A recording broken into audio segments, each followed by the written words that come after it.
Hi, this is Ben Snape. I was over in Spice World last week and they revealed the new people pages where you can display all the projects you've been doing.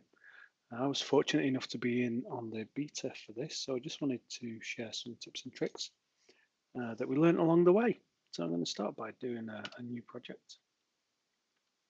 Start by giving it a title. Let's just call this people page.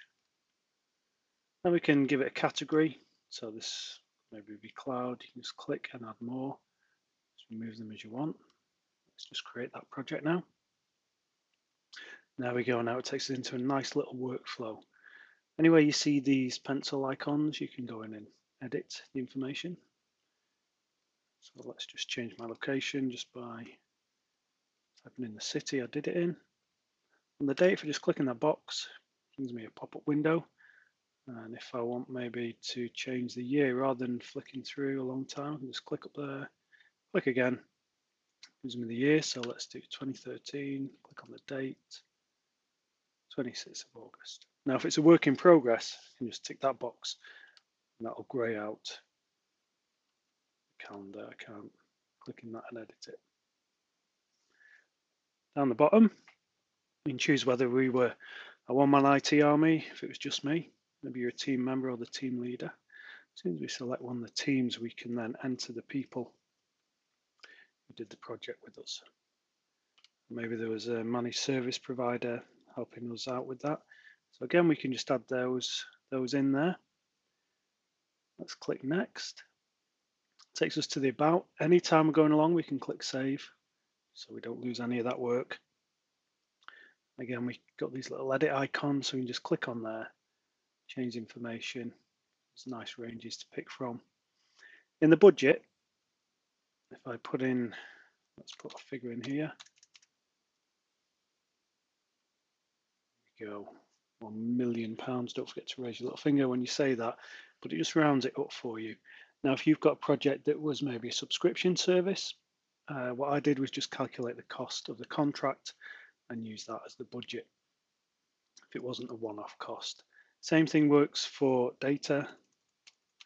You put a figure in, it will round it up to the nearest big value. Now in the summary field, what you want to do is just put something that grabs the attention of the user, of the reader rather. And then further down in the details, this way you put the bulk of the information. So why you were doing it, what was important, and you can just add that in there. Now there's no way of adding some formatting in there, but maybe if you want to do bullet points, you can open up character map, copy a bullet point from there. And there we go. It's already made that pop off the page a bit.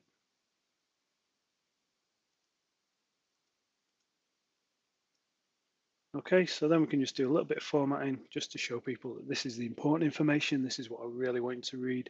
What I was trying to get over. Here's the pain points, the main drivers behind the project.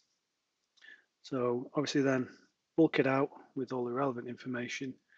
Make sure you use nice paragraphs, leave a few line spaces just so it's easier to read. And then again, we can click next. It takes us to technology, and here's where we can add in different technologies we used. So maybe you use Spiceworks. And you can just add those in, as many as you want. You can click review, give it a rating. Don't forget it's got to be a 20-word minimum.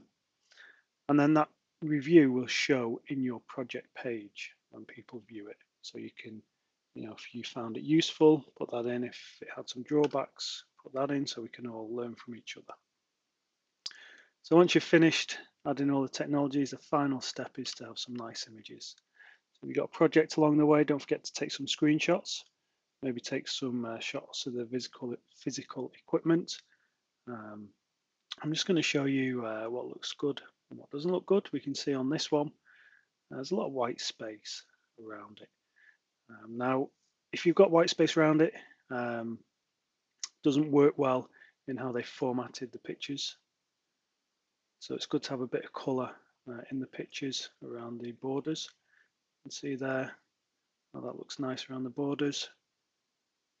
So maybe if you've got something that is white space. You can just drop that into paint.net and add a bit of colour just so it works well. You can see there's a nice one there with all the different borders. Looks good on the way the project page is built. Finally, we can save that. If I go back to my projects, what it's done is save it as a draft. So it's not published, only you can see it. And then when you're ready, I would advise you to wait a couple of days, go in, change the wording, cut and paste everything in out of Word to check the spelling, and then click publish. See our projects go up to 10 there at the top. I click on my projects. There's my people page project. You can always go in there later on and edit that project. So really easy to do, really easy to make your project stand out. Finally, up at the top, you've got some invites. I've used all mine. You should have 5 from your people page. Don't forget to share those out amongst your co-workers so everyone can have a go at making their projects. Okay, that's it from me. Goodbye.